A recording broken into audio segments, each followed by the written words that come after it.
Right, so in this video, I'm going to talk a bit about the reliability problems with earnings. So there are several reasons why looking at earnings can be a bit misleading in various ways. So one of the ways is that earnings can have one-time events included in them. So for instance, if a company sells off a division, realizes a profit on the sale of the division, they could recognize that one-time profit, and that would actually wind up boosting their earnings for that period.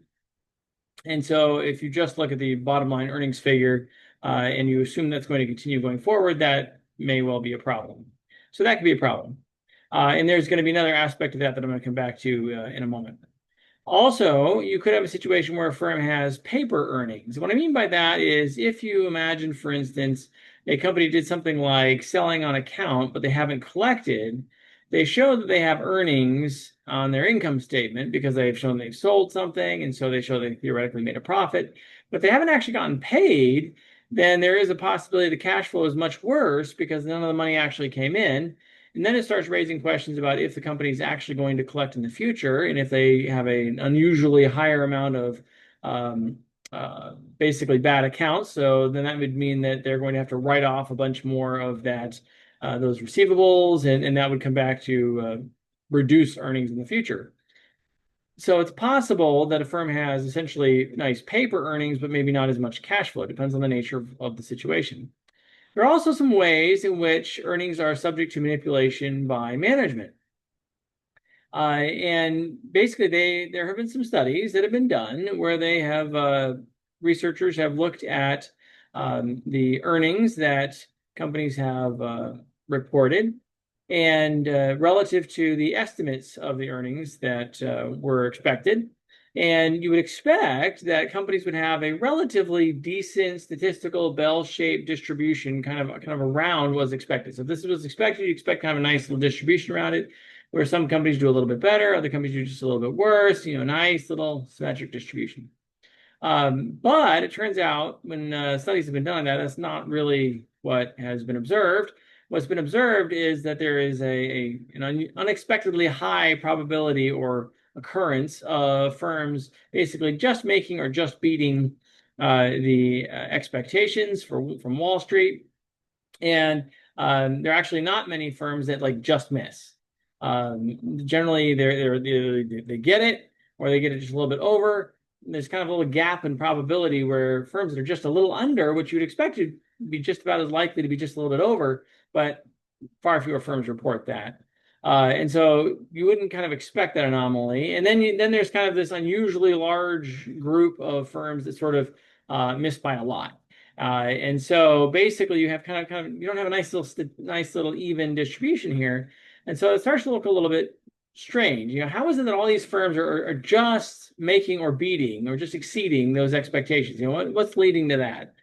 And so that makes it look like managers are engaging in a certain amount of earnings manipulation, where they're doing some things to just get those earnings to meet or exceed those Wall Street expectations. So that leads to that question of, well, what are they doing then, right? Well, there are a few things that a manager can do, a couple of which are illegal and one of which is legal in order to manage things. So the first one we have is accruals management. So accruals is basically looking at when revenues and expenses are recognized. And if you go way back to accounting, the basic idea is, generally speaking, you're trying to recognize revenues and expenses in the period in which they are occurring. So if I make a sale, I record that as a sale in this period, even if I haven't gotten paid yet, because it was a sale that occurred during this period, right?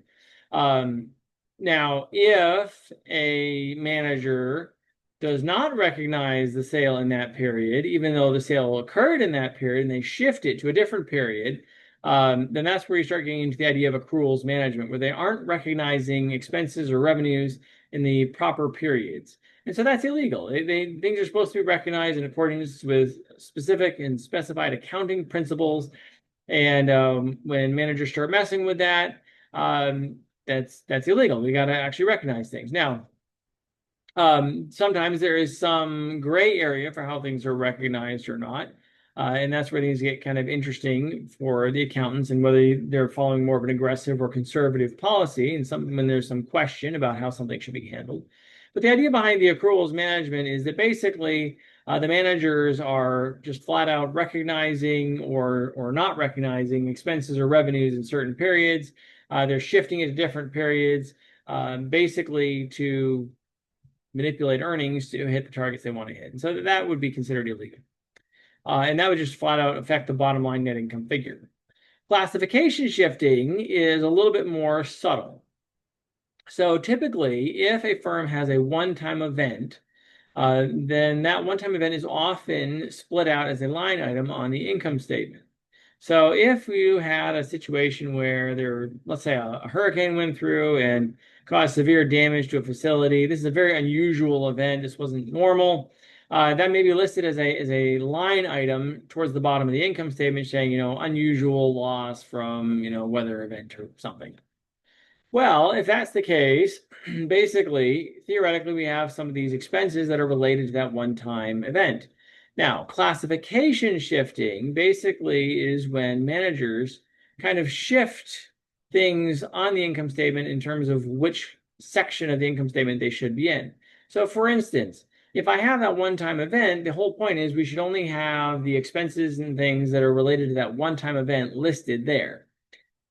But what if I had a hurricane that hit and it led to various expenses, and I happen to also take some of my normal ongoing legal expenses and I reflected that down in the one-time event instead of as part of my normal expenses further up on the income statement? Well, that's classification shifting. I'm taking a normal legal expense and I've moved it from the normal place it would have been reflected on the income statement. I'm putting that down into that one-time event, and I'm suggesting to investors that those expenses were one-time events when the reality is, no, those are part of your ongoing expenses. Now, if you're thinking, so if I move it, that doesn't really change the bottom line net income, you'd be right. It doesn't. However, investors sometimes look at more of the operating income or perhaps the income before unusual events to try to get an estimate of what future incomes might look like. And so if a manager shifts some of those expenses inappropriately and puts things into, say, one-time events that shouldn't be there, they can actually shift what looks like an ongoing expense and revenue and basically change what looks like the ongoing situation of the firm and thereby perhaps make the firm look better on an ongoing basis, right? Even though the reality is the manager didn't make anything actually better, they just made it look better. So this is essentially a violation of accounting principles as well. And so this is illegal. This is not something that should be done. But when studies have been done of kind of like accruals management, classification, shifting, things like that, it looks like in aggregate, probably some firms are engaging in some of this.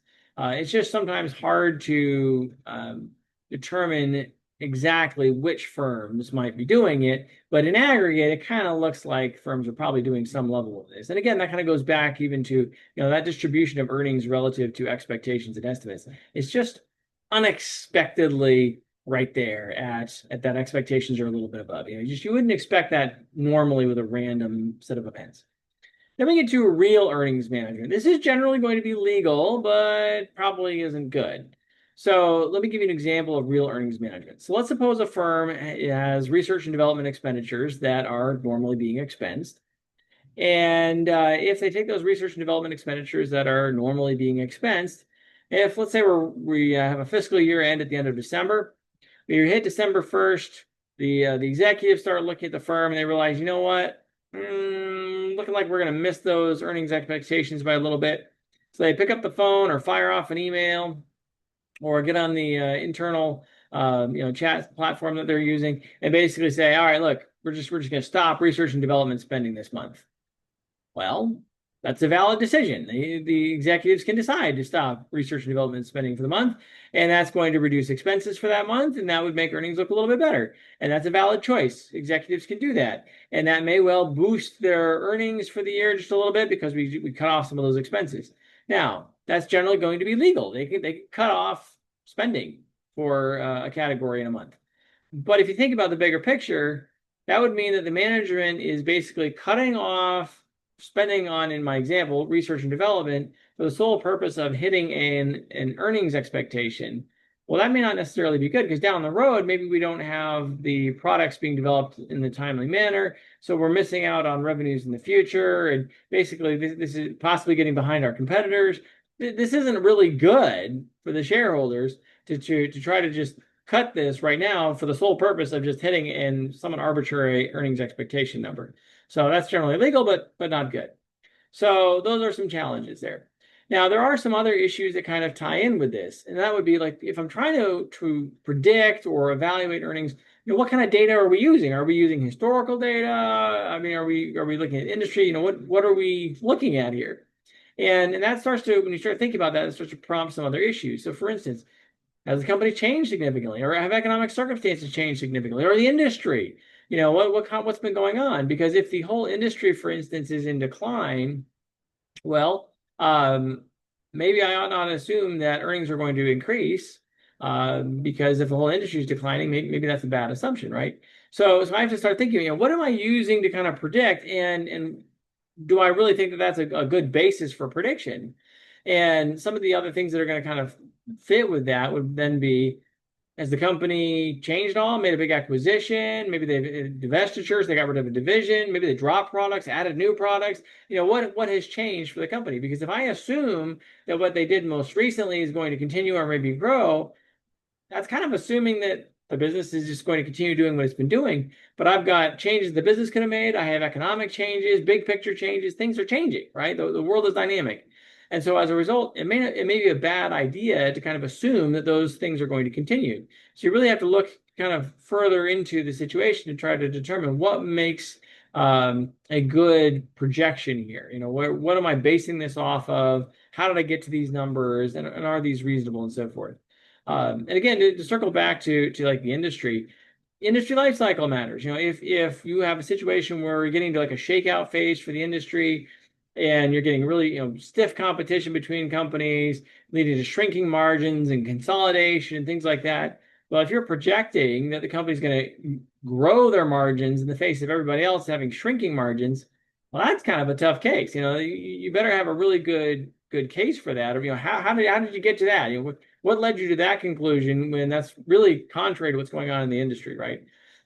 Now, something that would matter with that would be what kind of strategy is the company pursuing as it relates to what's going on in the industry. If you're doing, say, product differentiation, they're focusing on certain niches within the industry, and they have differentiated products. They're going to respond differently, perhaps in the face of recessions or industry changes, than perhaps a firm that is focusing on low cost leadership. And so, if you're thinking about what the economic environment looks like, what's happening at the industry level, and so forth, you kind of have to think about how well positioned is the firm for those different things, and make sure that you are making an appropriate assessment at that time. So ultimately, when you start looking at earnings, there are lots of things you have to think about before you conclude that those are earnings that you should be able to expect are going to continue going forward when you start trying to assess the value of a business and so forth. Hopefully this little video has been helpful. Thank you so much for watching, and have a great day.